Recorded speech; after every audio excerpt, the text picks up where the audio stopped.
Police મહાનિરીક્ષક Shri Chirag Kordia સાહેબ સરહદી range Bhuj તથા પોલીસ અધિક્ષક શ્રી વિકાસ ચુંડા સાહેબ પશ્ચિમ કચ્છ ભુજનાઓએ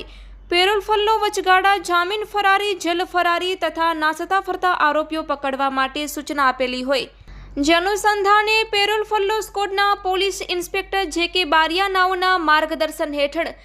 તાબાના કર્મચારીઓ છોટાઉદેપુર વડોદરા જિલ્લામાં આરોપીઓની તપાસમાં પ્રયત્નશીલ હતા।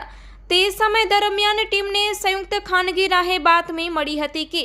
માનકુવા પોલીસ સ્ટેશન આઈપીસી કલમ તેમજ પોક્સો એક્ટની કલમ તથા નામદાર શ્રી ચોથા અધિક ડિસ્ટ્રિક્ટ સેશન્સ અને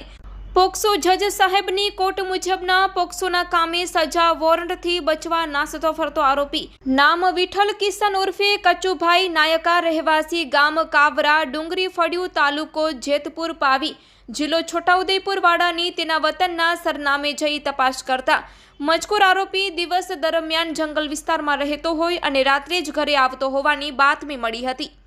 ત્યારે કરાલી પોલીસ સ્ટેશન છોટાઉદેપુર નાઓની મદદથી વોચ તપાસ ગોઠવતા રાત્રિના સમયે આરોપીને શંકા જતા ઘાટ જંગલોમાં નાસી જતા પોલીસ ટીમ દ્વારા સરકારી વાહન ડીડોલી પુલ પાસે ઉભા રાખી આરોપીઓ આશરે 3 કિલોમીટર સુધી નદી કોતરો અને ઘાટ જંગલમાં પીછો કરીને આરોપીને હસ્તગત કરી આગળની કાર્યવાહી માટે માનકુવા પોલીસ સ્ટેશનને સોંપવામાં આવેલ છે।